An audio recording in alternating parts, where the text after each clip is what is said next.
우리 하나님 말씀 오늘은 요한복음 2장입니다.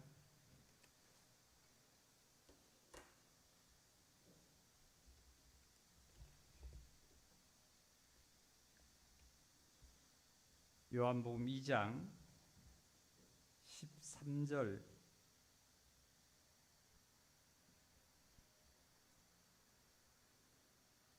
13절부터 조금 읽겠습니다.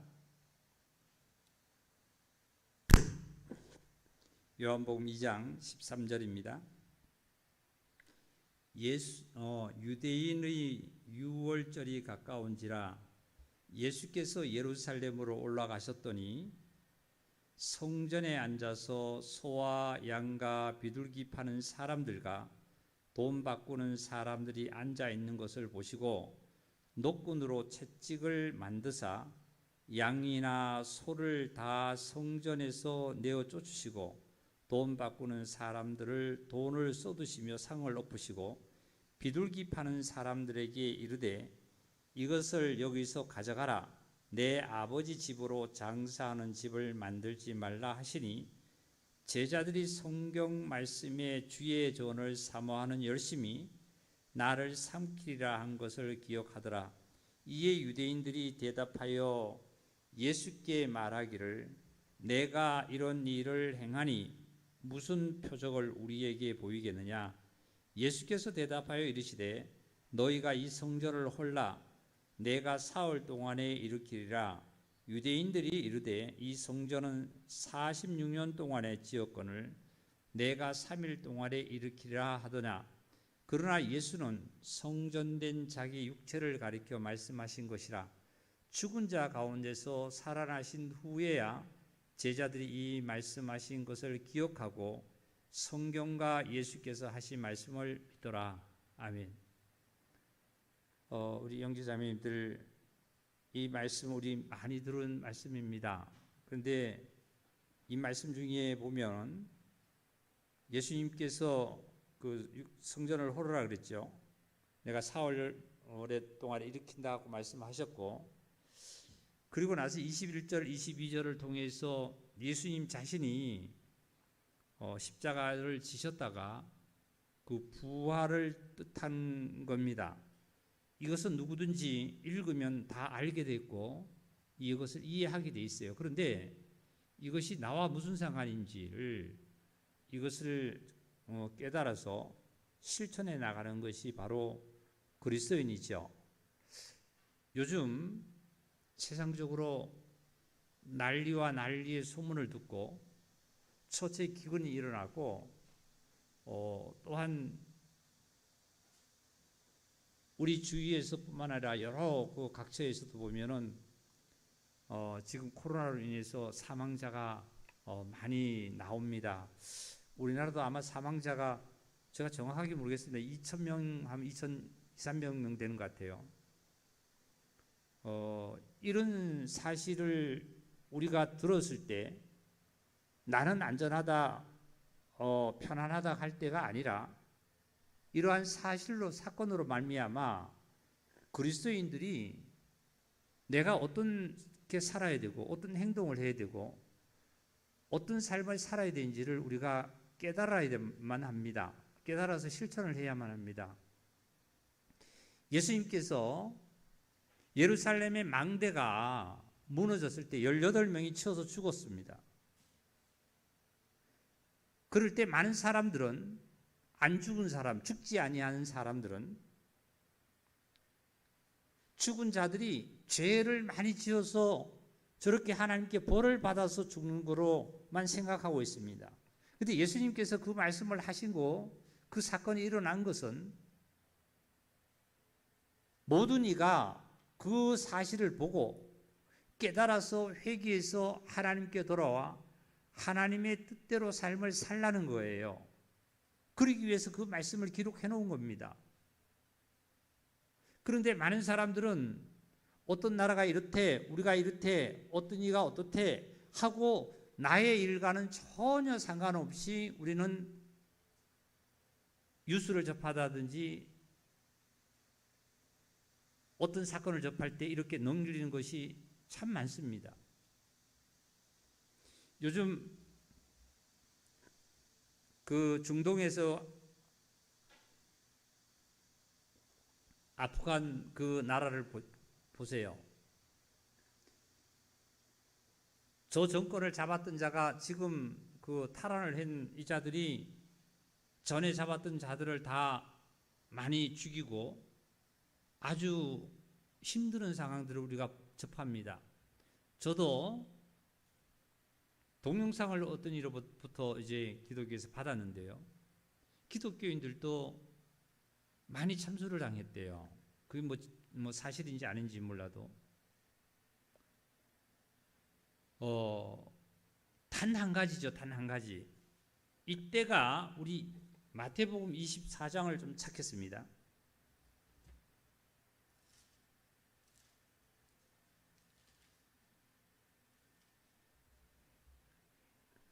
마태복음 24장 3절입니다. 예수께서 감람산 위에 앉으셨을 때에 제자들이 종용이 와서 이르되 우리에게 이르소서 어느 때에 이런 일이 있겠사오며 또 주의 임하심과 세상 끝에는 무슨 징조가 있사오리까? 예수께서 대답하여 이르시되 너희가 사람의 미혹을 받지 않도록 주의해라. 인본주의의 미혹을 받지 않도록 주의해라. 인본주의는 신본주의와 근본은 다르지만 외적으로 우리가 눈에 보이기에 모든 것들은 아주 신본주의처럼 행동을 하는 것이 바로 인본주의입니다. 그러니까 사람의 미혹을 받지 않도록 주의해라. 많은 사람이 내 이름으로 와서 이르되 나는 그리스도라 하여 많은 사람을 미혹하리라. 난리가 소문을 듣고 너희가 상과 두려워하지 마라. 이런 일이 있어야 하되 아직 끝은 아니다. 민족이 민족을 나라가 나라를 대적하여 일어나겠고 곳곳에 기근과 지진이 일어나리니 이 모든 것이 재난의 시작이다. 이랬습니다. 즉 오늘날 지금 현 우리 국제 정세를 보시기 바랍니다. 나라와 나라가 서로 대적을 하지요. 지금 그렇죠? 그렇잖아요. 그리고 세계적으로 보면 지금 강대국 나라들로 인해 가지고 미국과 중국으로 인해 가지고 지금 한반도 사정은 앞으로 뭐 어떻게 전개될지 우리는 모르겠잖아요. 나라와 나라의 이 난리도 듣지만 아프간 사태도 보면요. 그 다음에 처처에 7절을 보니까 민족을 나라가 나라를 대적하고 곳곳에 기근과 지진이 일어난대요. 지금 홍수로 일어나서 엄청난 많은 사람들이 희생을 당하고 있잖아요. 어제도 우리 착관 인천에도 비가 왔는데도 사건 사고가 많이 일어났더라고요. 그러나 이 마지막은 아니라 이것은 재난의 시작이다 말이지요. 재난의 시작이다. 9절입니다. 그때의 사람들이 너희를 환난에 넘겨 주겠으며 너희를 죽이리니 너희가 내 이름 때문에 모든 민족에게 미움을 받으리라. 그때 많은 사람들이 실족하게 되어 서로 잡아주고 서로 미워하고 거짓 선지자가 많이 일어나서 많은 사람을 미혹한다. 자, 종교적으로는 거짓 선지자가 일어나서 많이 여기가 그리스도가 있다, 저기가 그리스도가 있다. 뭐 아니면은 뭐 하나님께서 뭐 어떻게 해준다, 뭐 어떻게 해준다. 이런 것도 많이 미혹을 하지만 그러나 또한 외적으로 나라와 나라가 그 다음에 재난의 시작인 지진과 기근이 일어날 뿐만 아니라 너희들이 내 이름 때문에 모든 민족에게 미움을 받고 죽음에까지 너 목숨을 넘겨주게 될지도 모른다 이거 말씀하셨어요. 이게 마지막은 아니지만 재난의 시작이지만 이게 말세된 징조의 일들입니다. 징조의 일들이에요. 가정에 경제가 굉장히 이렇게 어떤 것이 무너질 때는 한순간에 하루아침에 갑자기 무너진 거 아니에요. 건물이 무너질 때 그렇게 무너진 거 아닙니다. 그게 예고가 항상 있어요. 오랫동안 예고가 있습니다. 뭐 경제든지 아니면 건강이든지 아니면 어떤 뭐 재해로 인하든지 아니면 건강에 어떤 예고가 있어요. 그 예고가 있을 때 참된 자는 그걸 깨닫고 회개해서 돌이키는데 그게 괜찮을 거야, 괜찮을 거야, 괜찮을 거야 하고 자기의 욕구와 욕망으로 그냥 가버리면 그것이 무너지게 돼 있죠. 무너지면은 일순간에 무너졌다 말이죠. 한 방에 우리는 오늘날 우리가 많이 쓰는 뭐 훅 갔다 그러는데 간 게 절대 아니에요. 그게 예고가 있습니다. 예고가. 사람을 누구를 통해 지인을 통해서든지 하나님 말씀을 통해든지 성도를 통해서든지 아니면 누구를 통해서 항상 경계의 말씀들이 나에게 항상 하나님께서는 주어질 수 있도록 그 피할 길을 주십니다. 회개 기회를 항상 주고 있습니다. 근데 그 회개 기회를 잡지 못하고 그냥 자기가 욕구에 의해서 가게 되면 히브리서 말씀 중에도 보면 그런 말씀 있잖아요. 히브리서에 너희가 오늘날 하나님의 음성을 듣거든 마음을 어떻게 하지 말라고요? 강팍해 하지 말라고요. 강팍해. 우리 한번 거기 또 찾아보겠습니다. 성경 잘 찾으시기 바랍니다. 그냥 성경 말씀을 제가 찾지 않고 그냥 전해도 되는데요. 말씀을 찾는 이유는 우리 형제님들이 한 말씀 한 말씀 모든 것들이 다 우리 성도님들이 읽고 눈으로 확인하시고 하나님을 만나시기를 원합니다. 히브리서 3장 15절입니다. 성경에 읽었으되 오늘 너희가 그의 음성을 듣거든 경노하시기에 하던 것 같이 너희 마음을 강팍하게 하지 말라라. 즉 마음을 완고하게 하지 말아라. 하나님의 말씀을 듣고 흘러버린다든지 하나님의 말씀을 듣고도 내가 경고함을 듣고도 초인종을 듣고도 그리고 그것을 어떻게 해요? 무시한다든지 아니면 실천을 안 해나가는 것들이 너희 마음이 완고한 거예요. 나 하나님 말씀을 안 들어가 아니에요. 듣고 지인으로부터 성도님으로부터 목사로부터 많은 말씀을 듣기는 듣는데도 듣고 실천의 삶을 살지 않는 것이 완고한 거예요. 그 다음에 16절 듣고 경노하시게 하던 자가 누구냐? 모세를 따라 애굽에서 나온 모든 사람 아니냐? 이 사람들이 이스라엘 백성들이 모세를 따라서 하나님 말씀에 의해서 광야로 나왔습니다. 이 자들이 나와서 마음이 강팍한 거예요. 뱀에 물려서 죽었죠. 많은 자들이 정말 하나님의 시험하다 죽죠. 너희는 이렇게 하지 말라는 거예요. 이렇게 하나님을 시험하지 말아라 말이죠.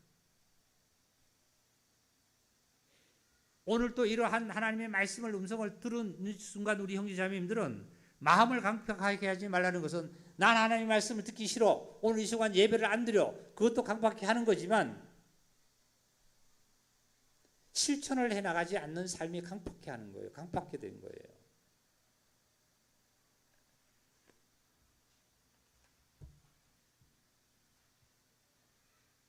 재난의 시작이지만 실질적으로 끝은 언제가 오느냐 하면 이제 다니엘서에 말씀하신 것처럼 예수님께서 말씀하셨습니다. 아까 마태복음 24장을 보시겠어요? 24장을 보시면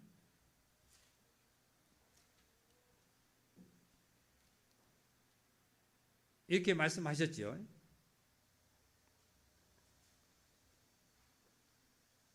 13절입니다. 끝까지 견디는 자는 구원을 얻으리라. 이 천국 복음이 모든 민족에게 증언되기 위하여 온 세상에 전파되리니 그제야 끝이 오리라 그랬습니다. 온 세상에 복음이 전파되어야 된다 그랬죠. 지금 현실적으로 보면 지금 어디든지 예수 그리스도의 이름이 전해지지 않는 곳이 없어요. 어떤 아프리카의 어떤 오지뿐만 아니라 어디든지 지금 예수 그리스도의 이름이 선교사님들이 가서 다 전하고 있습니다. 그때야 끝이 오리라 그랬어요. 참으로 중요한 것은 우리 형제자매님들이 하나님의 말씀을 듣고 오늘 하나님의 말씀을 듣고 이 말씀 속에서 내가 어떻게 살아야 되고 이 순간 내가 어떻게 하나님을 찾아가는가를 우리가 분별해서 찾아가는 것이 가장 중요한 겁니다. 주님이 내일 오실지 모레 오실지 우리는 모르지만 내가 준비되어 있다라면 하나님께서 나를 완전히 준비를 해 주셨다라면 나는 걱정이 없죠. 다시 오실 예수님은 신랑으로 오시고 신부를 데리러 오시지 다시 오시는 재림 예수님은 구원하러 오신 예수님이 아니세요. 이미 구원하러 예수님은 2000년 전에 오셨습니다. 그래서 저와 여러분이 이미 구원을 받았어요. 구원을 받은 저와 여러분은 이제 신부로서 단장을 해서 신랑이 예수 그리스도의 신랑이 오실 때에 영접할 수 있는 내 신부의 위치에 도달하는 것이 우리는 남은 관건입니다. 다시 오실 예수님은 신랑으로 오십니다. 이런 말씀을 들을 때 그래 신랑으로 오신다 하고 넘기지 마시고 그러면 나는 어떻게 되는 건가? 그러면 나는 신부로서 어떻게 해야 신부로서 단장이 되는 건가? 하는 것을 하나님께 구하고 기도하고 찾아서 그것으로 내가 삶을 살아갈 때에 그 신부로 단장되는 겁니다. 주일날 이 1시간 예배를 드렸다고 해서 신부로 단장되는 거 아니에요. 이건 종교인들이 하는 말입니다.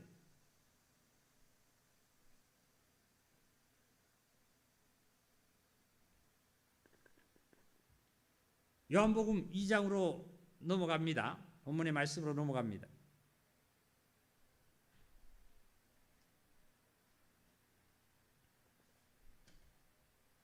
2장에서 19절을 보겠습니다.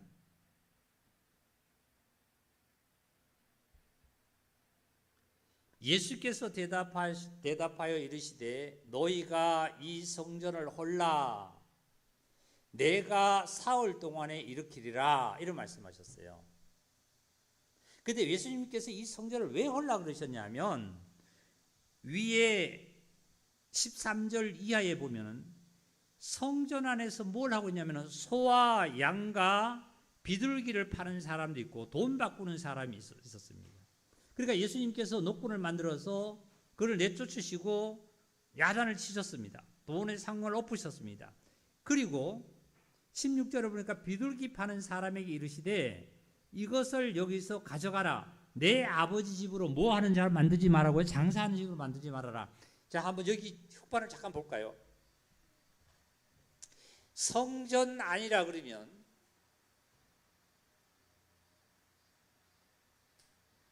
제가 성막을 그렸습니다. 성막. 하나님께서는 수요일 날 저녁 예배 7시 반에 드리는 시간은 제목이 피 흘림이 없으면 사함이 없다는 그 제목을 가지고 지금 연속으로 말씀을 이제 지난 1시간 드렸고 이번 주에도 이제 돌아온 주도 드리려고 합니다. 연속 들으니까 꼭 말씀을 좀 들으시기 바랍니다. 예수님 하나님께서 모세에게는 성막을 짓는데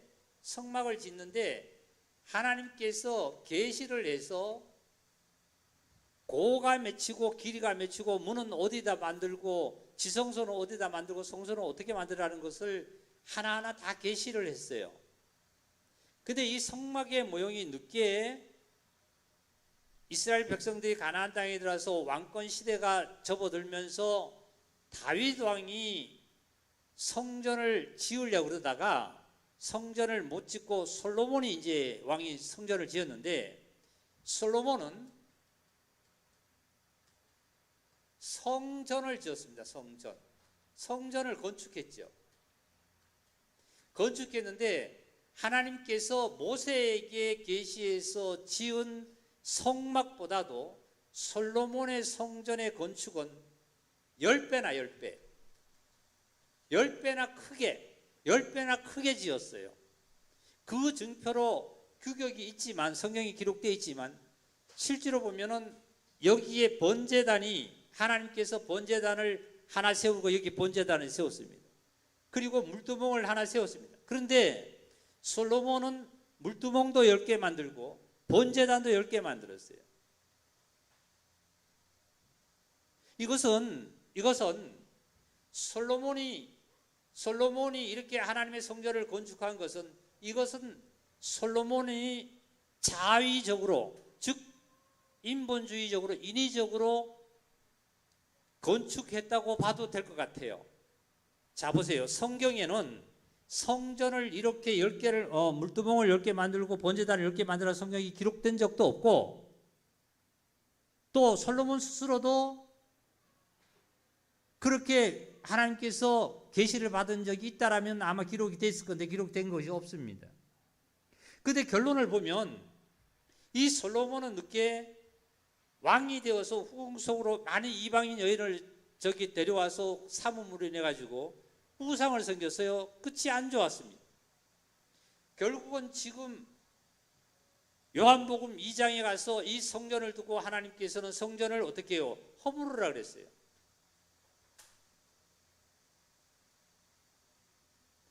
우리는 솔로몬이라 그러면 모든 영화 부귀를, 모든 것을 누렸던 솔로몬처럼 우리는 되었음을 합니다만, 실질적으로 다른 모든 것이 그렇다 할지라도 한 가지만큼은 우상과 하나님의 계시와 하나님의 말씀을 빗나가서 자기의 어떤 욕구와 욕망을 채워서 나가는 것보다는, 작더라도 정말 나 혼자라도 정말 하나님 보시기에 아름답게 하나님 앞에 어긋나지 않게 나 스스로 혼자라도 주님 앞에 온전히, 첫째는 신부가 되기를 원합니다. 이 성전이 얼마나, 이게 늦게 이제 요한복음 예수님께서 성전을 헐라는 이 성전은 늦게 헤롯 왕 때에, 그 BC 20세기입니까? 20년경에 헤롯 왕의 하에 그걸 성전을 다시 재건하면서 건축할 때에 몇 년이 걸렸냐면 46년이 걸렸어요. 46년 동안 지은 이 성전을 예수님이 헐어라 며칠 만에, 4월 만에 다시 세운다 이런 말이죠. 그런데 솔로몬이 지을 때의 성전은 며칠 만에 얼마만큼 지었냐면 7년 6개월을 걸려서 엄청나게 장엄하게 크게 지었습니다. 당시에 피라미드가 몇 년이 20년이 걸렸나요? 이렇게 지었고 200년이 걸려서 지은 무슨 신전이 있습니다. 200년이 걸려서 지은 신전보다도 더욱 크고 장엄하고 웅장하고, 그리고 많은 돈과 많은 것을 거기다가 쏟아부어서 지은 것이 솔로몬 성전입니다. 7년 6개월 만에 지었다 그러잖아요. 솔로몬이. 헤롯 때 다시 이것이 무너진 것을 헤롯을 재건하면서 헤롯 왕 때에 지은 이것은 46년이 걸렸어요. 46년. 그런데 이 성전 안에 비둘기 파는 자와 돈 바꾸는 자가 있고, 소나 양을 바꾸는 자가 있고 파는 자가 있다. 자, 보세요. 여기가 지성소라 그랬습니다. 지성소. 그 다음에 성소입니다. 그는 비둘기와 소와 양을 어디서 팔았냐면 지성소 안에서는 팔지는 않았겠죠. 아마 이 어떤 뜰에 들어와서 여기서 팔았을 거예요. 네? 여기서 팔았을 거예요. 여기서. 그러면 이 자체도 뭐예요? 지금 성전 안이란 말이에요. 쉽게 얘기하면 성전 안이란 말이에요. 지금 성막을 가지고 제가 말씀을 드린 건데, 솔로몬 성전을 얘기하면 뭐 궁을 이렇게 막 집을 지었다 그러면요, 궁을 지었다면 궁 주위에 이렇게 어떤 뭐가 담장을 쳐놨을 거 아닙니까? 이 담장 안에 들어와서 성전 지성소 들어가는 이 어떤 예배당으로 얘기하면 예배당 안에 뜰에 들어와서 여기서 비둘기 팔고 하진 않았을 거 아니에요. 어디서요? 저 입구에서 예배당의 안에 우리 예배당 건물, 이 담장인데 안에 들어와서 여기 팔았을 거 아니에요. 씻기 위해. 이래도 뭐예요? 성전 안에서 여기서 예수님은 다 쫓아내고 상을 뒤엎었다고 말씀하신 거예요.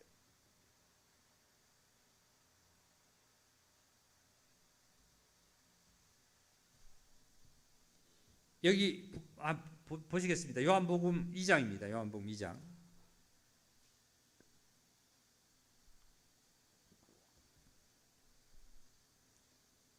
예수님께서 이 성전을 헐라는 말씀이 위에 13절부터 쭉 말씀을 하시고 나서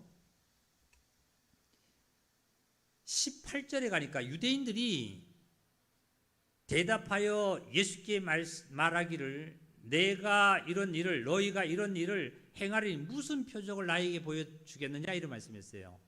전에는 표적을 보여달라니까 예수님께서는 요나의 표적을 말씀을 드렸거든요. 그러다가 지금 이 성전에 들어와서 하신 말씀은 뭐냐면 예수께서 이르시되 너희가 이 성전을 헐어라. 그러면 내가 다시 사흘 동안 일으키라. 유대인들이 이르되 이 성전을 46년 동안의 지었건을 내가 3일 동안에 일으키겠느냐 하더냐. 그랬더니 예수는 성전된 자기 육체를, 예수님이 자기 자체를, 예수님의 육체를, 예수님의 인자, 예수님의 그 육체 자신을 가리켜서 하신 말씀은 사흘 만에 예수님이 십자가에서 육체가 헐어졌잖아요. 그죠? 헐어지셨다가 사흘 만에 부활하신 것을 가지고 아리킨 것을 말씀을 하셨습니다. 그런데 22절에 보니까 죽은 자 가운데서 살아나신 후에야 제자들이 이 말씀하신 것을 기억하고 성경과 예수께서 하신 말씀을 믿었더라 이런 말씀하셨어요.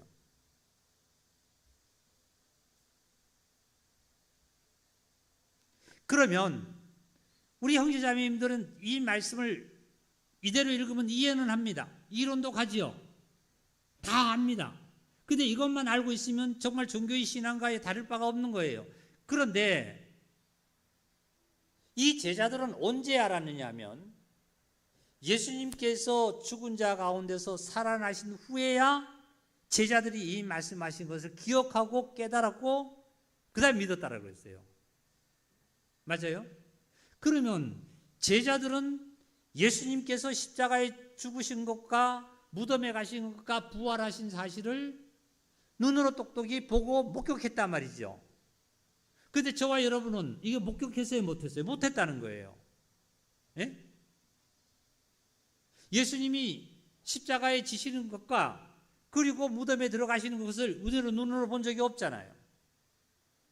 그런데 저와 여러분의 심령 속에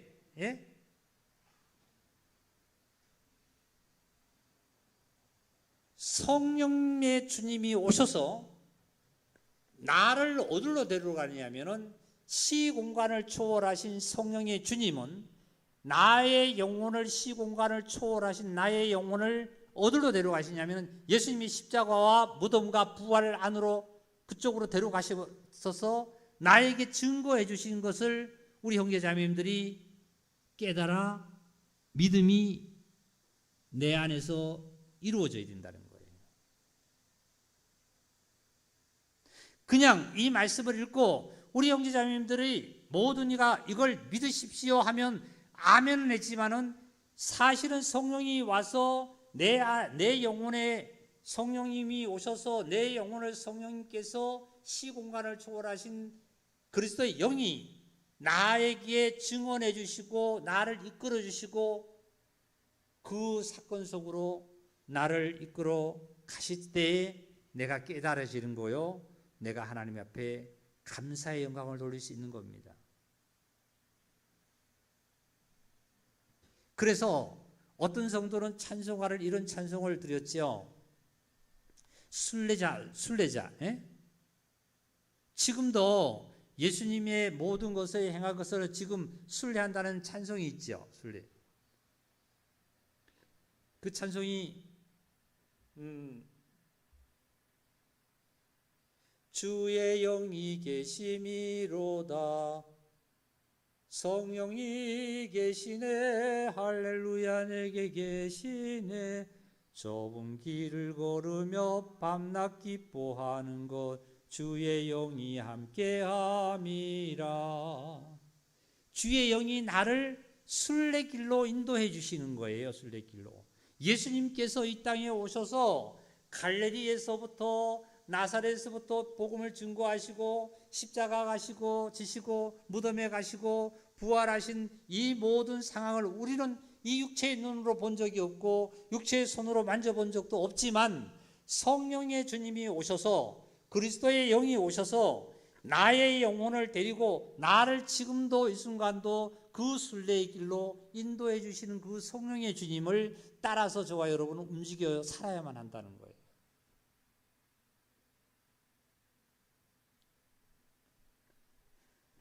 저는 오늘 아침에 며칠 전에 제가 기도 중에 우리 어떤 자매님을 놓고 참 마음이 안 돼서 하나님 앞에 평소에도 기도드렸지만 기도를 정말 전심을 다해서 드려야 되겠다 하는 해서 온 형제자매 성도님들이 다 합심해서 기도를 드려야 되겠다. 물론 개인적으로 기도드리겠지만 그런 생각을 들었습니다. 그러다가 굉장히 마음이 좀 안 좋았어요. 제 마음에 안 좋아가지고 뭔가 좀 계시가 있어서 안 좋아서 그렇게 해서 제가 카톡에다 올렸습니다. 근데 오늘 아침에 어떠니 우리 자매님한테 저기 문자를 받았는데요. 오늘 아침에 좀 상황이 좀 더 안 좋아진 것 같다고 그런 소식을 제가 들었어요. 우리 형제 자매님들 정말 기도하시고 먼저는 나의 영혼과 나의 몸과 나의 가족, 나의 교회 하나님께서 나에게 알려주신 것이 뭔가를 우리는 찾아야만 합니다. 이 세상에 무엇을 우리는 가져갈 것도 없고 이 세상에서 내가 취할 것도 없어요. 건강도 재물도 직장도 모든 것은 우리는 다 놓아야 합니다. 이거 건강도 재물도 직장도 그리고 내가 하는 삶도 나의 자체가 다 놓으라는 이 뜻은 무슨 뜻이냐면 모든 것을 하나님께 맡기고 하나님의 말씀대로 즉 성령님이 오셔서 나의 영혼을 지금 순례의 길로 행하는 그 사실에 데리고 다니시는 대로 내가 이끌림을 받아 살아갈 때에 어떤 난란과 고통이 나에게 순간적으로 하나님께서 보호해 주시겠지만 온다 할지라도 하나님께서 나를 위로하시고 이끌어 가시는 우리는 사실을 믿습니다. 다윗의 기도는 내가 나의 중년에 나를 음부에 데려가지 말라고 기도를 했습니다.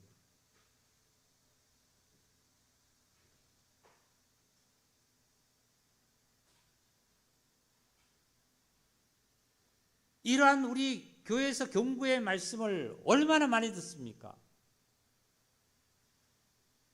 듣고도 마음이 강팍해져서 마음이 강팍한 건 뭐예요? 실천을 하지 않고 하나님께 나의 영혼과 몸과 모든 물질을 다 하나님께 드려서 하나님으로 말미암아 신으로 말미암아 내가 보호를 받는 삶을 살아가야 된다는 것을 우리는 정말 절실하게 찾아가야만 합니다.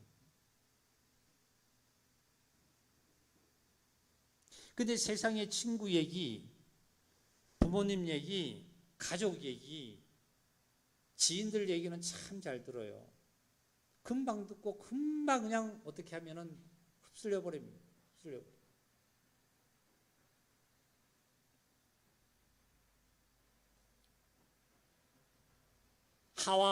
아담과 하와는 뱀과 교제하기 전에는, 뱀이 와서 유혹한다 그랬죠. 유혹하기 전에는, 뱀과 대화하기 전에는, 교제하기 전에는 아담과 하와는 에덴 동산을, 넓은 에덴 동산, 아름다운 에덴 동산을 누리면서 정복하고 다스리고 살았습니다. 그리고 선악과를 보더라도 먹음직하고 탐스럽고 지혜롭게 할 나무 같이 여겨지지도 않았습니다. 그냥 하나님이 섭리 속에서 정복하고 다스리고 살라고 그냥 살았습니다. 그런데 뱀이 와서 대화를 하고, 뱀과 대화를 하고 서로 주고받고 하는 그 순간에, 뱀과의 교제하는 그 순간에 이 아담과 하와 속에는 뭐가 들어갔어요? 그때부터는 하나님께서 시키지 않는 말, 하나님께서 말씀하시지도 않는 이 말을 하와는 입으로 공경연히 내뱉었습니다. 뭐라고요? 하나님께서는 죽는다 그랬는데 하와는 뭐라고 했습니다? 정령 죽으리라고 말씀했습니다. 언제 하나님께서 그렇게 말씀하셨나요? 왜요? 뱀과의 교제를 한 이후에 그런 말이 나오게 되었습니다. 선악을 먹기 전에도 뱀과의 교제를 하니까 그런 말이 나오게 되었습니다. 우리 형제자매의 삶은 어떤 삶일까요? 벨리암과 그리스도와 함께하지 못하고 어둠과 빛과 함께하지 못한단 말이죠.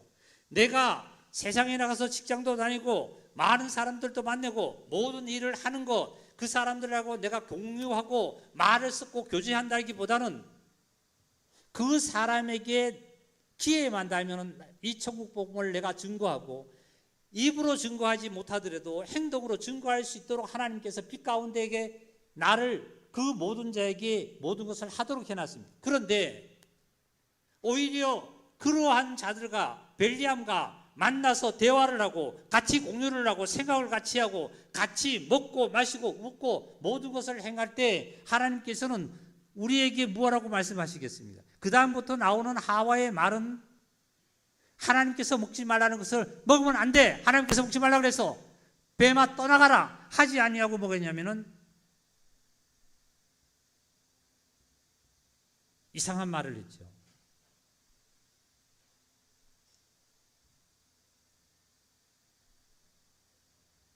오늘 이 말씀을 들은 우리 모든 형제자매님들은 정말 깨어서 기도해서 바른 길로 삶을 살아야만 합니다. 기독교인의 종교인처럼 오늘 1시간 예배 드렸다고 나의 모든 것이 삶이 하나님께 다 바쳤노라고 이렇게 생각은 오산입니다. 오산이에요. 그리스도인은, 신앙인은 생활이지 이론의 하나의 종교의 의식에, 기독교의 예배드리는 의식에 있는 것이 아닙니다. 의식의 행위적에 있는 것이 아니라 생활이에요. 생활. 먹고 마시고 입고 모든 것이 하나 것이 생활입니다.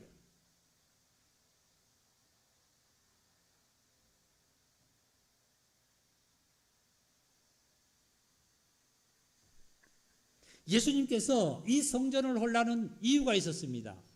물론 학자들은 그렇게 얘기를 합니다.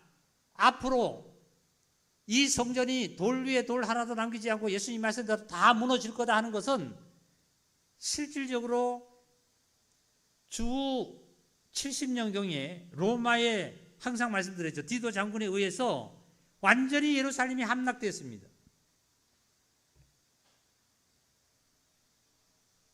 누가복음 한 장 찾아볼까요?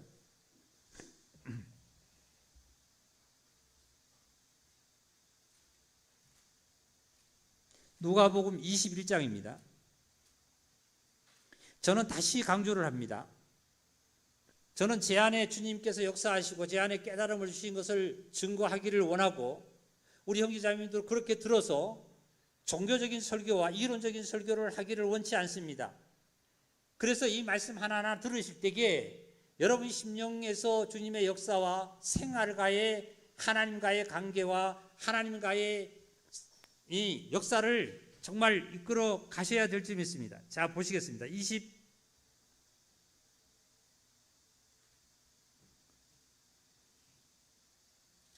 누가복음 19장입니다. 미안합니다. 19장입니다.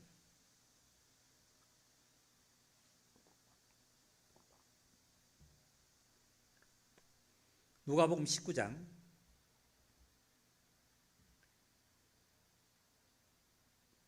41절을 먼저 읽겠습니다.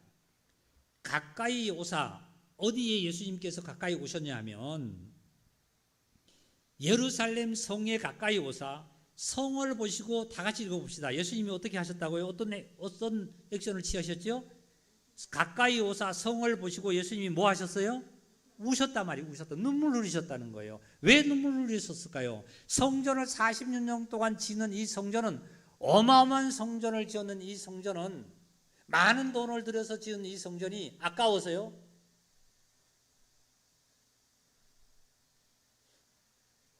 우리 인간은 아까워서 울 수도 있습니다. 돈을 얼마 잃으면 그 돈 때문에 내가, 명예를 얼마나 잃으면 그 명예 때문에 내가 어떻게 해요? 고통당하고 시름하고 좌절하고 원망하고 핍박하고, 그리고 자기 스스로도 어떻게 해요? 극단 선택을 하는 것이 인간입니다. 예수님께서 엄청난 이 성전을 지은 이 성전이 아까워서요? 이거 아까워서가 아니에요. 아까워서. 이 성전은 무너져야만 합니다. 예? 예수님이 왜 우셨을까요?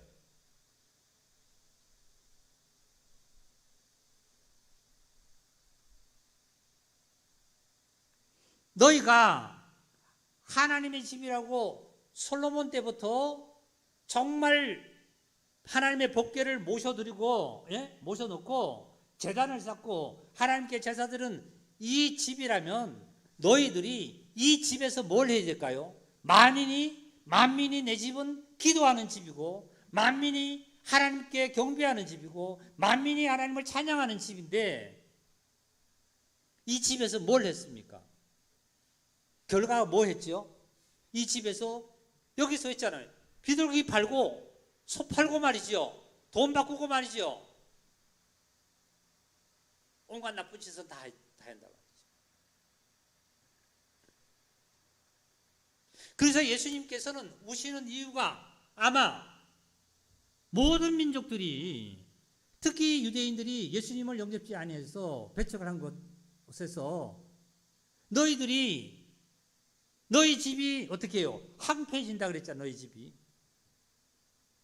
모든 민족들이 정말 죄로서 회개해서 제사함 받고 하나님 앞에 구원을 받지 않고 정말 이렇게 살아가고 있으니, 이것이 안타까워서 한 명이라도 멸망치 않고 다 구원에 이르도록 하기 위해서 오신 예수님이신데, 이걸 저버리고 인본주의의 삶을 살고 있다는 거예요.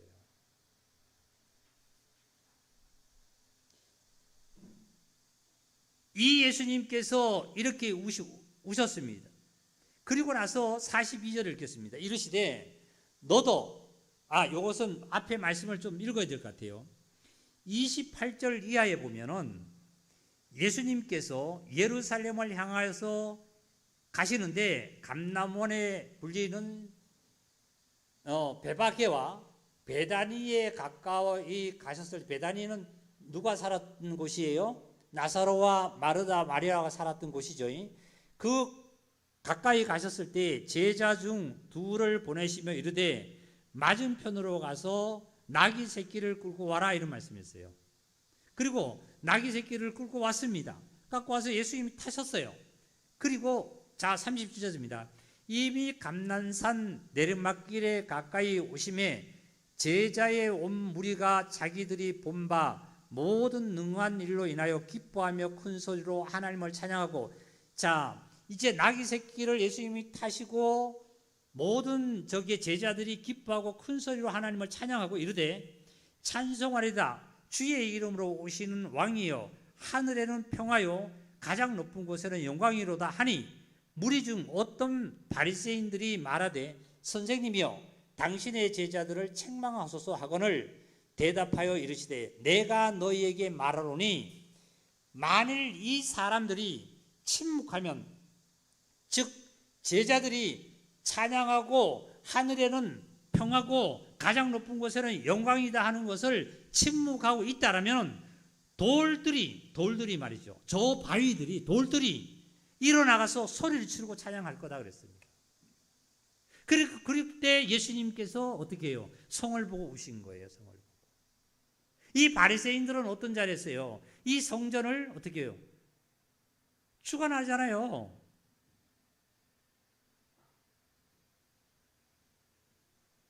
하면서도 뭘 하고 있어요? 자, 보세요. 그이들은 뭘 하는 거예요? 이걸 하는 거예요.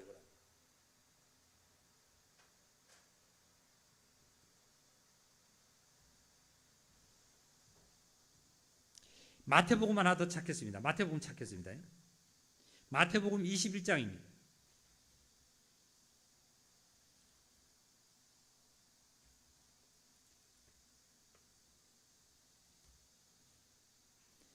마태복음 21장 12절을 읽겠습니다. 예수께서 성전에 들어가사 성전 안에 매매하는 모든 사람들을 내어 쫓으시며 돈 바꾸는 사람들의 상가 비둘기 파는 사람들의 의자를 둘러 엎으시고 그들에게 이르시되 기록된 바 내 집은 기도하는 집이라 일컬음을 받으리라 하였거늘 너희는 강도의 소굴로 만들었다 그랬습니다.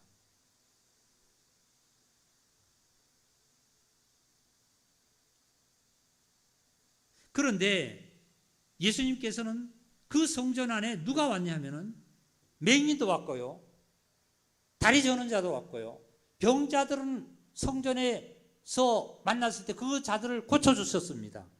그런데 눈에 보고 볼 수도 있고 병자가 아닌 자라 하는 이 자들은 뭘 하고 있었냐면은 강도의 소굴로 만들었어요.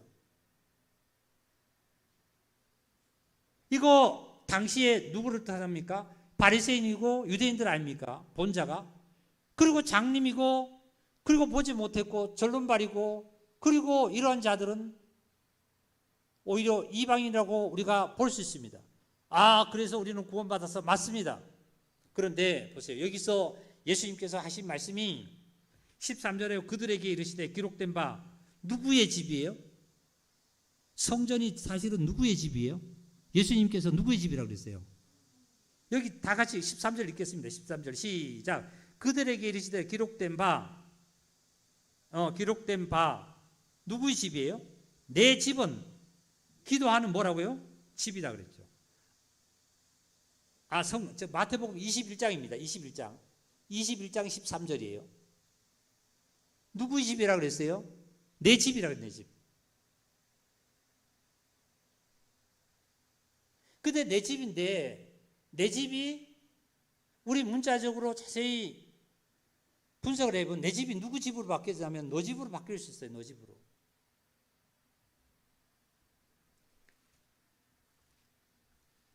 (24장) 읽겠습니다. 24장 찾겠습니다. 마태복음 24장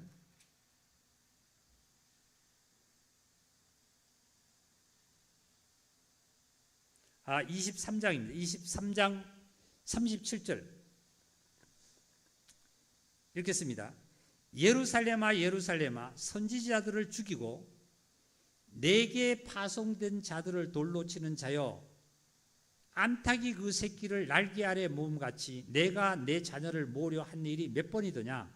그러나 너희가 원하지 아니하도다. 예루살렘은 누구든 이스라엘 민족들을 얘기하겠죠. 오늘날 얘기하면 하나님을 믿는 성도들을 얘기하겠죠. 형제자매들을 얘기하겠죠. 내가 예루살렘으로 너희를 모으려고 하는 것이 몇 번이냐면 즉 그리스도인으로 살아가라는 그리스도의 형상을 닮아가라는 일을 내가 너희에게 전하고 외친 것이 몇 번이냐 말이죠. 그 뜻입니다. 오늘날로 얘기하면. 그런데 여기 말씀드린 게 보니까 38절에 보니까 보라 너희 집이 항폐받으리라. 너희 집이 말이죠. 너희 집이. 마태복음 아까 24장이 아니라 21장에서는 뭐라고 그러셨냐면은 내 집은 만민이 기도하는 집인데 여기서 보면 너희 집이 항폐해버리라 그랬어요. 너희들 집이 말이요. 너희 집이. 예루살렘이 항폐해버리라는 그 뜻이 아닙니까? 결국은 디도 장군에 의해서 그렇게 함락이 되었습니다. 항폐해버려졌습니다. 돌 위에 돌 하나도 남기지 않고 다 무너져서 없어졌습니다.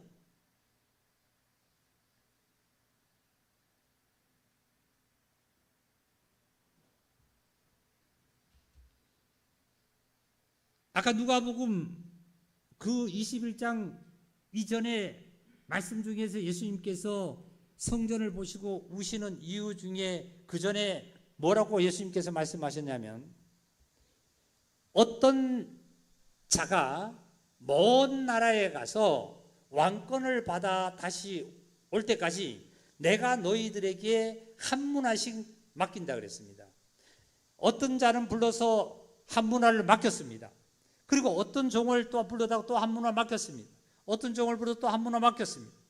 그런데 이 어떤 자가 왕권을 받으러 먼 나라에 갔다가 다시 왔습니다. 와서 그 준 자에게 불렀습니다. 처음부터 온 자가 보니까 한 문화를 받아가지고 가서 10문화를 남겨왔습니다. 장사를 해서 10문화를 남겼습니다. 그랬더니 예수님께서 그 왕이 하는 얘기가 칭찬을 해주고 10고울을 줬습니다. 기업을 10고울을 줬습니다. 그리고 다음에 또 오는 자가 한 문화를 받아가지고 5문화를 남겨왔습니다. 문화는 은전의 명칭입니다. 그러니까 5고울을 또한 그 자에게 줬습니다. 그리고 또 마지막에 한 문화를 받은 자가 가지고 왔는데 보니까 수건에 꽁꽁 싸가서 장롱 속에 숨겨놨다가 가져온 것이에요. 그래서 그 왕이 하는 얘기가, 너희는 왜 이렇게 했느냐 악하고 게으른 종아,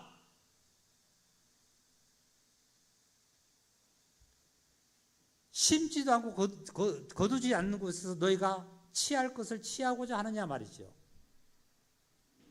그 한 문화를 빼앗아서 누구에게 줬어요? 10문화에게 줬습니다. 10문화에게 줬습니다. 한 문화를 받았다는 건 뭐예요? 우리 형제자매님들이 구원을 받은 거예요. 구원을 받은 거예요.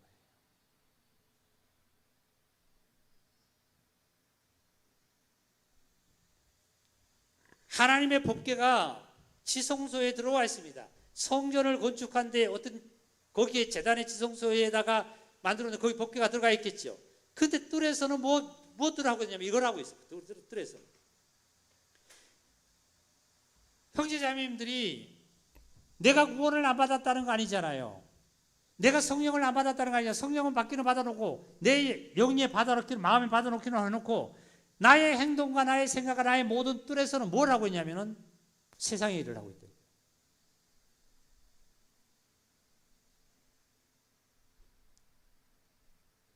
이게 무너져야만 합니다. 이게 무너져야만 해요. 예수님께서 정오가 돼서 시작하실 때에 어디로 가셨냐면 무화과나무에 갔습니다. 그런데 무화과나무에 가보니까 누가복음에 가니까 아직도 무화과나무가 열릴 그러한 계절은 아닙니다만 갈리니까 무화과나무에 열매가 없다 그랬어요. 없고 뭐만 있냐 하면은 잎만 무성하다 그랬습니다. 예수님께서 뭘 하셨냐면 그 무화과나무를 저주를 했어요. 찍어버리란 말이에요. 또 포도가 안 열리니까 찍어버리라고 그랬잖아요. 그랬더니 종이 뭐라고 그랬냐면, 말씀은 조금 다른 말씀입니다. 종이 정말 1년만 더 참아달라고 말이죠. 3년만 더 참아달라고. 내가 다시 걸음을 주고 어떻게 해서 포도가 많이 열리도록 할 거라고. 그때 무화과나무에게 가서는 어떻게 해요?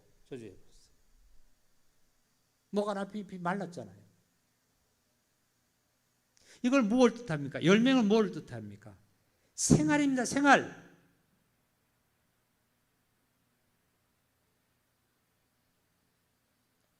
예수님께서 예루살렘의 성적으로 가시다가 그걸 예루살렘의 성을 보고 우시는 이유가 바로 이스라엘 백성이 하나님의 선민이라고 하면서도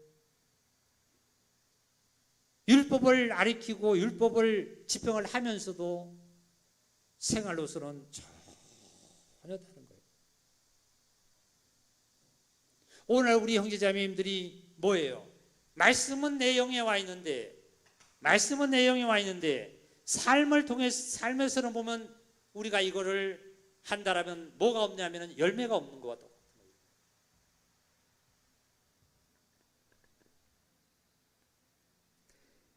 오늘날 너희가 그의 음성을 듣고도 마음을 강팍하게 하지 말라는 이 말씀을 오늘 다시 듣기를 원합니다. 오늘 이 음성을 듣고 하나님의 말씀을 목사님이 전하신 것을 나는 다 받아들여요. 아멘. 받아들인 것만 아니라 이 받아들인 말씀대로 그대로 생활 속에서 그대로 생활로 살아야만 합니다. 이게 거역을 안 하는 거예요. 선생님께서 너희도 오늘 청소를 깨끗이 해야 된다. 구석구석 다 해야 된다. 네, 학생이 했습니다. 학생들이. 그런데 선생님이 와서 청소 검사를 가보니까 청소를 안 했어요.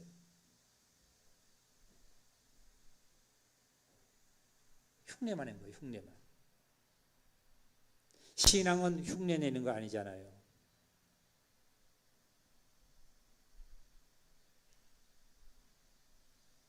무슨 집으로 바뀌어버렸냐면은 내 집이 말이죠.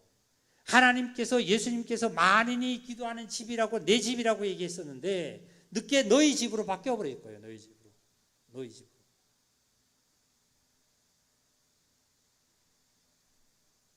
자, 결론을 맺을 수 있도록 말씀 듣기를 바랍니다. 고린도 전서 6장을 찾겠습니다. 고린도 전서 6장입니다.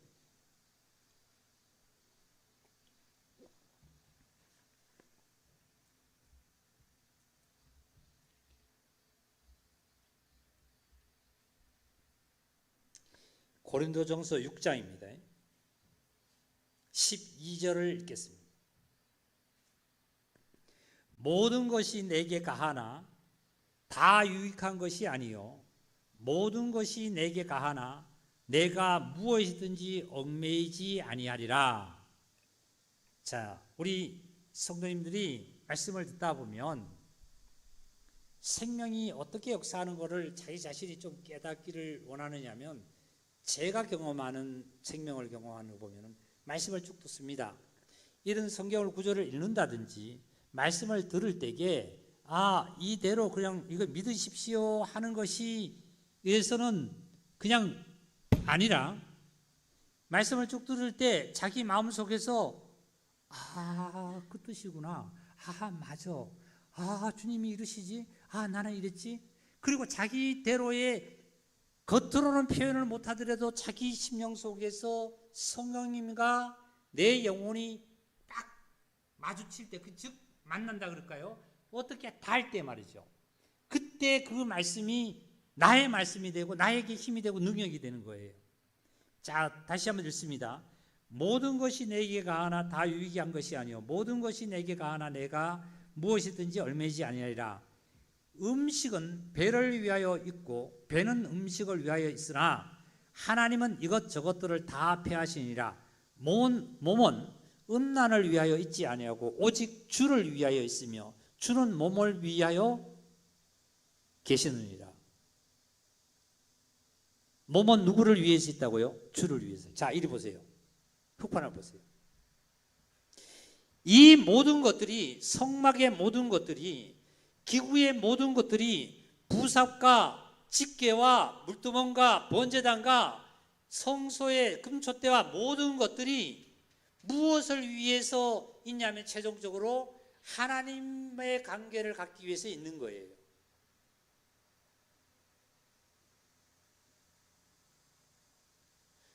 또한 이것으로 말미암아 하나님으로 말미암아 이런 것들이 또 있는 거예요. 마찬가지예요. 모든 이 예배당 건물이라든지 모든 우리 육체 모든 것의 삶이 내가 일을 해야 되고 직장을 나가야 되고 모든 사람을 만나야 되고 하는 것들은 하나님의 영광을 위해서 우리가 살아가기 위해서 있는 거지 음란이라든지 배를 채우기에 목적이 있는 것이 아니라는 거예요. 사도 바울은 이렇게 외쳤습니다. 내가 먹으나 입으나 잠을 자나 길을 가나 무엇을 하더라도 다 주의 영광을 위해서 있다 그랬고 한다 그랬습니다. 보겠습니다. 14절입니다. 하나님이 주를 다시 살리셨고 또한 그의 권능으로 우리를 다시 살리시리라. 15절 너희 몸이 그리스도의 지체인 줄을 알지 못하느냐. 내가 그리스도의 지체를 가지고 창녀의 지체를 만들겠느냐? 결코 그럴 수 없느니라. 창녀와 합하는 자는 그와 한 몸인 줄을 알지 못하느냐? 일러스되 둘이 한 육체가 된다 하셨나니. 이 창녀라 그러면 꼭 어디 나쁜 생각을 막 아주 극단적으로 생각해서 술집에 가서 술을 먹는 사람으로 그렇게만 생각하지 마세요. 아까 아담과 하와가 뱀하고 그 교제함으로 말미암아 그때부터 자기 생각이 나오게 되었고, 생각으로 하나님을 판단하고, 생각으로 신앙을 하고, 생각으로 상대방을 판단하고, 생각을 모둠을 하는 거예요. 누구를 만남으로? 사탄을 만남으로 말미암아. 사탄을 만나지 않을 때는 그 거대한 에덴 동산을 다 누리고 다 정복하고 다스리고 살아도 선악과를 봐도 먹음직하고 보암직하고 그렇게 유혹으로 안 보여졌습니다.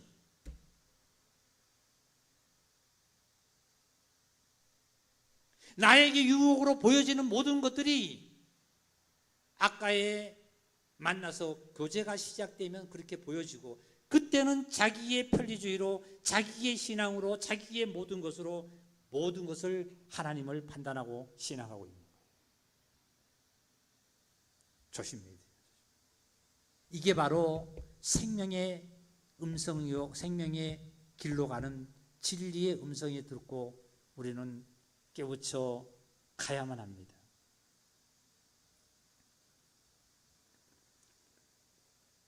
17절입니다. 주와 합하는 자는 한 영이니라. 음행을 피하라. 사람이 범하는 죄마다 몸 밖에 있거니와 음행하는 자는 자기 몸의 죄를 범하느니라. 맞잖아요. 육체로 죄 짓잖아요. 육체로.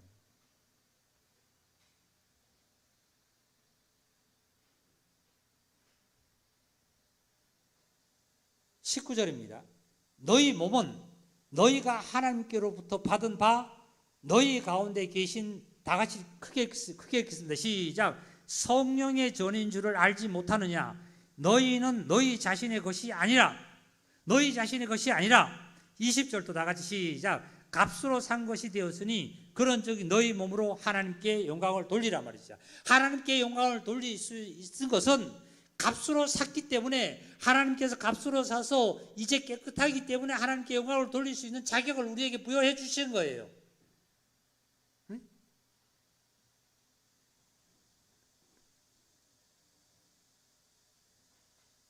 내가 자동차를 참 많은 금액을 주고 샀습니다. 그래서 자동차를 내가 샀습니다. 샀으면은 그 자동차를 어떻게 해요? 내가 아주 고이 탈 수 있도록, 내가 아주 편하게 생활을 할 수 있도록 자동차를 사서 내가 그 자동차를 사용하고 있잖아요.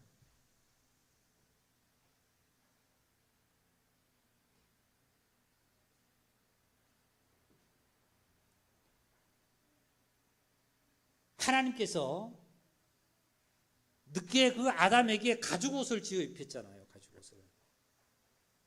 무화과 나무 잎에 치마를 하고 있었을 때는, 엉겅퀴와 가시덤불을 내는 이 땅에 엉겅퀴와 가시덤불이 있는 무화과 나무 잎을 가지고 그 옷을 입고 살아가 다녀보세요. 무화과 나무 잎에 찔리지요, 가시에 찔리지요, 엉겅퀴에 찔리지요, 살아갈 수 있겠어요? 얼마나 고통이에요. 근데 하나님께서는 그 고통을 면하시게 하기 위해서 가죽옷을 지어 입혔어요. 가죽옷을 지어 입히면요, 가죽옷은요, 엉겅퀴나 아니면 가시든지 와도 가죽이 다 그거를 방어를 해줘요. 방어를 해줘요. 그런데 저는 그 가죽을 벗겨서 만든 장면을, 그거를 본 적이 있어요. 호주에서요. 그때 보니까 가죽을 벗기고 나면요, 그 가죽 안쪽에는 바깥에 털이 있는 쪽이 아니라 안쪽 살 쪽에는 그 양에 뭐가 있냐면 소의 피가 그냥 묻어 있어요.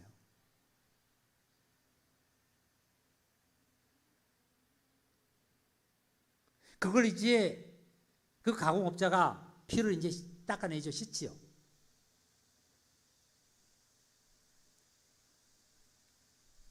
아담이 가죽옷을 하나님께서 지어서 입혔다는 것은, 가죽옷을 입었다는 것은 예수님이 십자가에서 죽음으로 말미암아 내적으로 예수님의 보혈로 제사함 받고 모든 엉겅퀴와 가시에서 보호를 받을 수 있도록 하나님께서 가죽옷을 지어 입혔다는 거예요.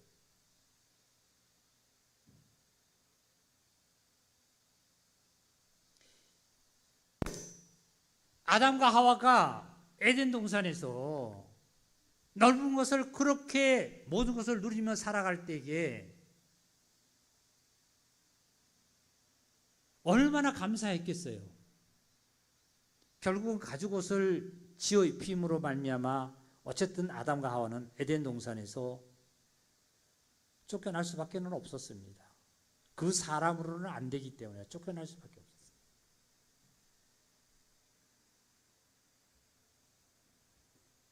수요일날 제가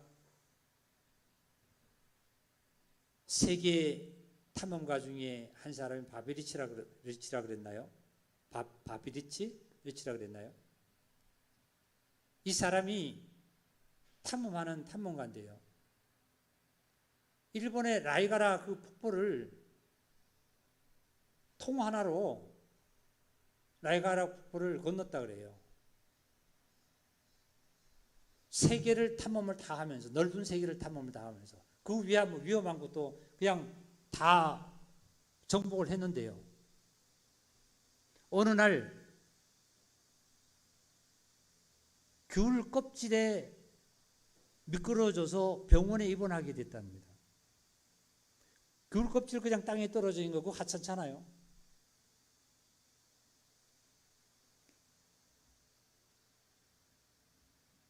우리 그리스도인의 삶도요. 내가 참 주님으로 잘 삶을 모든 걸 다 승리하고 잘하는데 어느 한 부분에 나의 연약한 부분들이 보면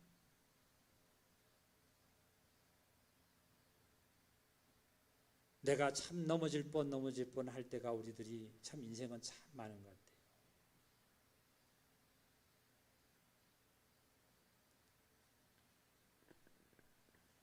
이 사도 바울은 이 고린도전서의 20절에 값으로 예수 그리스도께서 십자가에서 너희를 핏값으로 산 것이 되었으니 너희 몸을 가지고 하나님께 영광을 돌려라. 예수님께서 내가 다시 올 때에 너희의 믿음을 보겠냐 말이죠. 믿음이 있다고 믿음을 보겠냐 말이죠. 믿음을 보는 것이 아니라 열매를 본다는 열매. 다시 말씀드린 농부가 상추 씨를 뿌렸습니다. 그럼 농부가 이제 그 상추 씨를 뿌리는 그 밭에 가서 다시 상추 씨를 다시 호미로 캐어서 오려고 가지 않는다는 거죠. 갈 때는 뭘 가요? 거기에 상추를 얻으려고 가는 거예요. 콩을 심었으면 콩을 심은 콩 씨를 거두러 가는 것이 아니라 콩의 열매를, 콩을 거두러 가는 거예요, 농부가요. 예수님이 오실 때에 믿음으로 구원받은 그 자체의 믿음 하던 나의 이론을 보러 예수님이 거두러 오신 것이 아니라 그리스도의 형상으로 나온 이 열매를 거두러 오시는 거예요. 19절 다시 좀 읽겠습니다. 너희 몸은 너희가 하나님께로부터 받은 바 너희 가운데 계신 성령의 전인 줄을 알지 못하느냐. 너희는 너희 자신이 것이 아니다 말이죠. 내 몸을 누구 거라고요? 하나님 거라고요.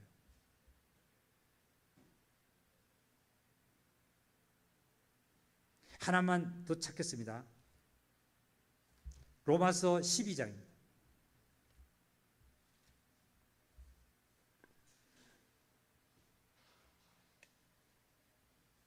로마서 12장 1절.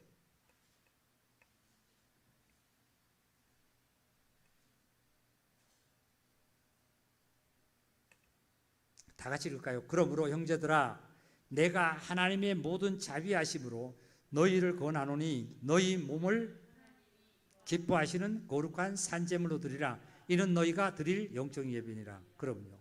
하나님께 드리는 예배도 몸으로 드려야 돼요. 몸으로. 찬송도 크게 하고 말이죠. 예? 기도도 크게 하고 말이죠. 그리고 몸으로서의 생활로 모든 생활에서 행동으로 하나님께 영광을 돌리란 말이죠. 어디 가서든도 내가 행동으로 말이야. 저희는 참 교회를 다녀. 저희는 어떤 교회를 다녀. 예수님을 믿는다 그래. 저희는 집사님이야. 누구야? 맞아. 저희는 교회를 참 진실해. 하나님께 영광을 돌리라는 거예요.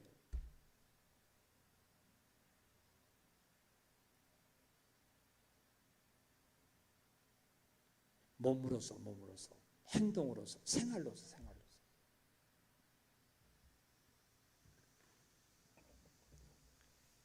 자, 결론을 내립니다.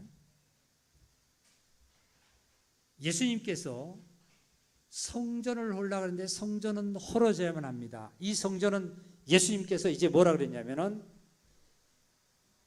나의 집이 아니라 누구의 집으로 바뀌어버렸어요? 너희의 집으로 바뀌어버렸어요. 너희의 집은 헐어져야 됩니다.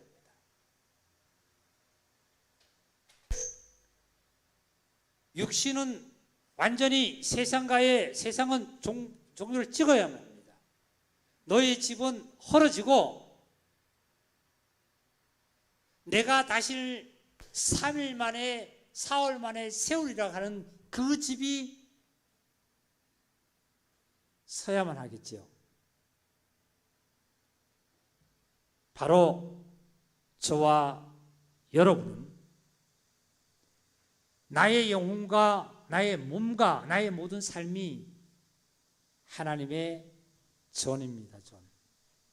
성령이 와서 성령님이 역사하고 계시고 아까 그랬잖아요. 보세요. 하나님의 법궤를 여기다 모셨자 그랬잖아요. 그죠? 이 성막이라 그랬어요. 하나님의 법궤를 여기다 모셨어요. 성전이라 그랬어요.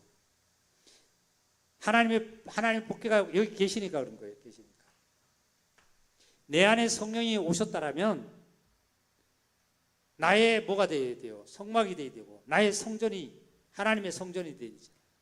하나님의 집이 되어야 돼요. 다 같이 한번 해봅시다. 나의 영혼과 몸은 성령의 전입니다. 그럽니다. 그럼요. 너의 집이 아니다 말이에요. 너의 집이. 내 집이 아니다 말이에요. 너의 집은 항폐됐단 말이죠. 내 집은 어디서 항폐됐어요? 예?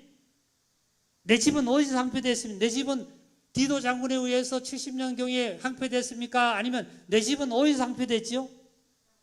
그렇죠. 할렐루야. 나는 나의 자아와 46년 동안에 내가 지은 나의 자아, 2000년 동안 내려온 그 아담의 나의 집은, 예? 내가 50살이면 50살, 60살이면 60살, 내가 50년 동안 지은 나의 집은 다 이제 항폐가 되고 말이죠. 사흘 만에 일으키신 주님의 하나님의 집은 다시 일으켜졌고 그 집이 바로 성령의 전입니다. 그러니까 우리는 이제 나의 몸을 통해서 하나님께 영광을 돌리는 자가됨을 하나님 앞에 영광을 돌리시기를 원합니다. 할렐루야. 몸의 영광은 다시 한번 말씀드리지만 내 몸은 잘생겼고 내 몸은 어떻고 이거 아니라 이게 아니라 어떻게 해요? 몸으로서의 일동의 생활, 말하는 거, 행동하는 모든 것들이 바로 하나님께 영광이 되고 하나님 거임을 다시 한번 기억하시기 바랍니다. 예, 감사합니다. 말씀 마치겠습니다. 같이 기도드리겠습니다. 하나님, 그리스도로 말미암아 저희들을 살리셔서 성령님의 전으로 삼으시고 우리의 몸으로 아버지 하나님께 영광을 돌릴 수 있도록 자격을 부여하시고 돌리시게 하나님 앞에 감사와 찬양을 드리게 하신 아버지 하나님, 오늘도 저희들 다시 한번 이 말씀으로 굳건히 서갑니다. 아버지 하나님, 이 시간을 통해서 말씀하신 그 말씀이 한 말씀도 땅에 떨어지지 아니하고 우리의 삶을 통해서도 다 이루셔서 하나님께 영광이요 우리에게는 기쁨과 감사가 넘치는 역사가 있음을 믿습니다. 아버지 하나님, 하나님의 교회에서 하나님의 일들이 시작되어서 그날까지 성령님께서 우리를 인도하심을 믿습니다. 모든 형제자매들이 주님 안에서도 감사하는 힘을 얻게 하시고 다듬박질치기에 성령께서 강건하게 이끌어 주시옵소서. 또한 간곡히 기도함은 형제 자매들이 마음에 또한 육체의 모든 것에서 고통을 받고 있는 그 영혼들, 하나님 그 중심에서 그리스도가 나타나셔서 모든 것을 치유하시고 이제는 여호와 하나님을 향해서 다듬박칠 수 있도록 하나님 기회를 부여하여 주옵소서. 그 입술과 모든 행동으로 하나님을 간증하게 하여 주시옵소서. 주의 크신 은총이 더욱 넘치기를 원하며 그리스도 예수님의 이름으로 감사하며 기도하옵나이다. 아멘.